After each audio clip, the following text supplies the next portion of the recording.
So I'll first start by showing you my brakes. Wacha. Let's check a look at them things.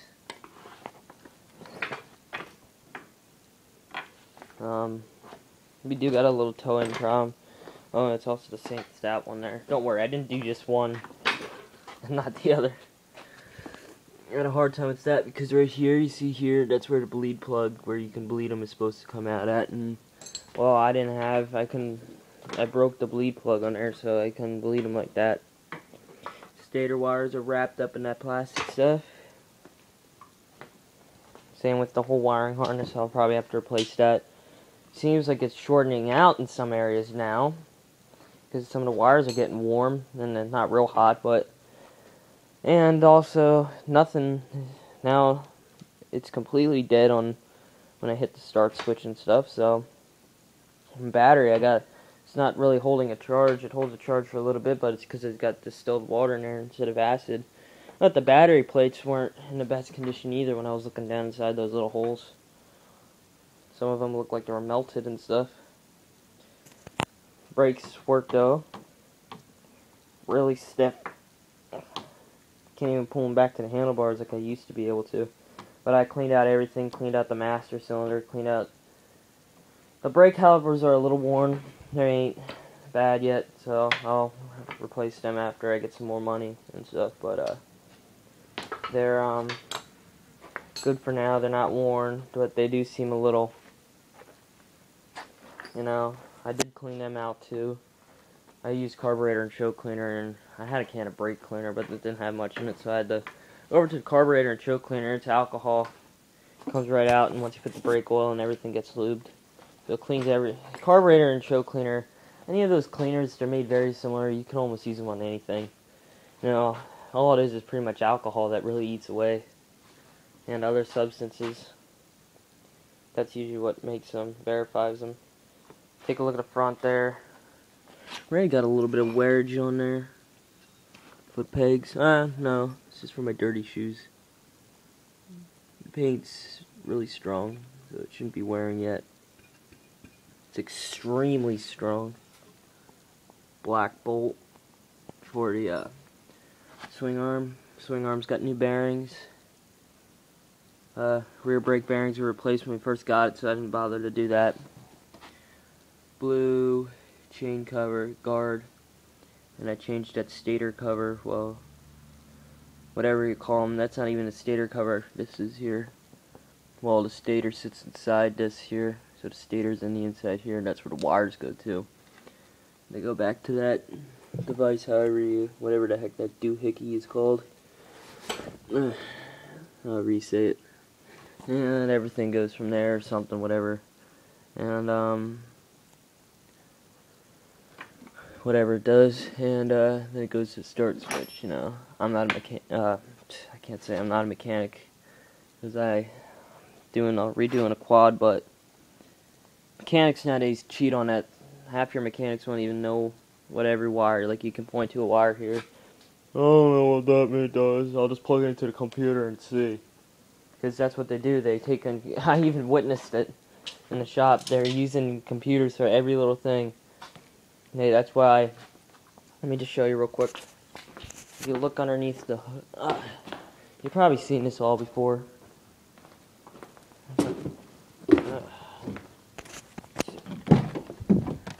If you look, you see that little plug there? They plug everything into there, and the sensors that are in the car and stuff allows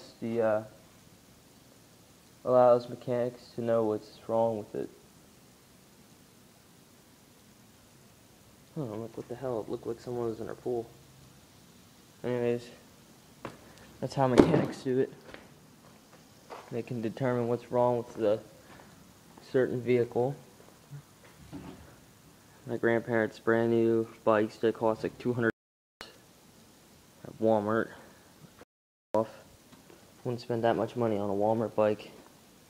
This, I still can't even freaking know what's wrong with it. I'm just gonna pick up a new carburetor. I'm looking at. Can't figure out. So that's kind of how mechanics do it nowadays, but that's not really what I'm worried about. I'm pretty much showing you the Warrior. You know, you can test CDIs with certain programs. not programs, like systems and stuff. There's those 2 caliper bolts. Need to clean them up a little more. And trying to replace as many bolts as I can. If like I know the original owner, this thing was a pain in the ass to work on because everything you take apart. Like, let me show you for example. These bolts here, they're new. They're stainless steel. He'd have one that was like a hex type bolt, like that. And next he'd have like a regular Phillips head, and another one was like a flathead screwdriver. So it made it a pain in the ass because I had to get a tool every time. These 2 bolts that hold on the that are actually supposed to go on here, that hold on the carburetor up to the intake boot, intake manifold, whatever you like to call it. Those were all different. They weren't different. They were like, he had like one bolt. They were both the same.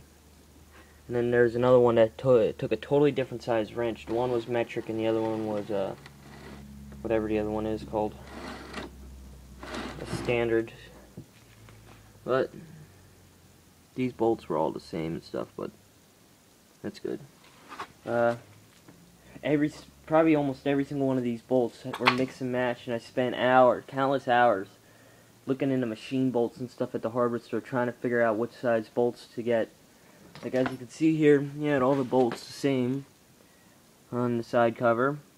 You had all the bolts mixed up on the pull start cover, and this is actually used to have a pull start on here, and that's what they kind of removed them because they weren't working real well. They were a pain in the ass. The engine's too big and has too much compression. Even though they put the compression release valve on there, that doesn't even help really because it closes the valve right away. But see, got them. Those are all stainless. They're actually kind of stainless steel bolts. Actually have a slight tint to them.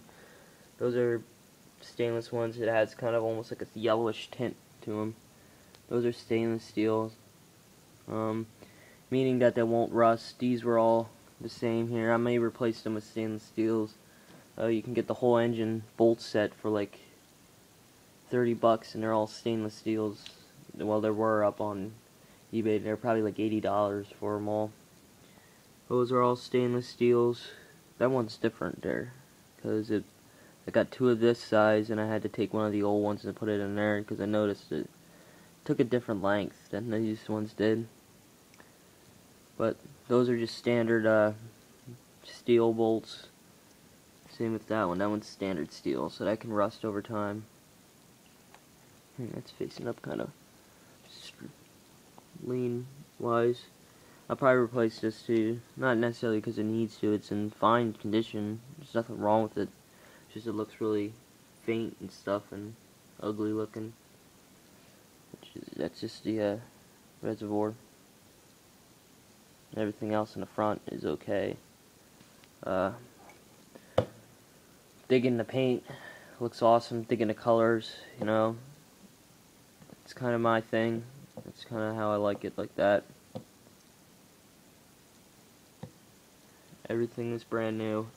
Spent over, if you guys want to know how much I spent, so far actually probably been around $300 or $400, so this isn't bad considering how much you spend on aftermarket parts. But most of them are stock parts, but like a lot of this stuff, it's like not even original. Like if you take a look here around this stuff, like this stuff's original, like this cover here.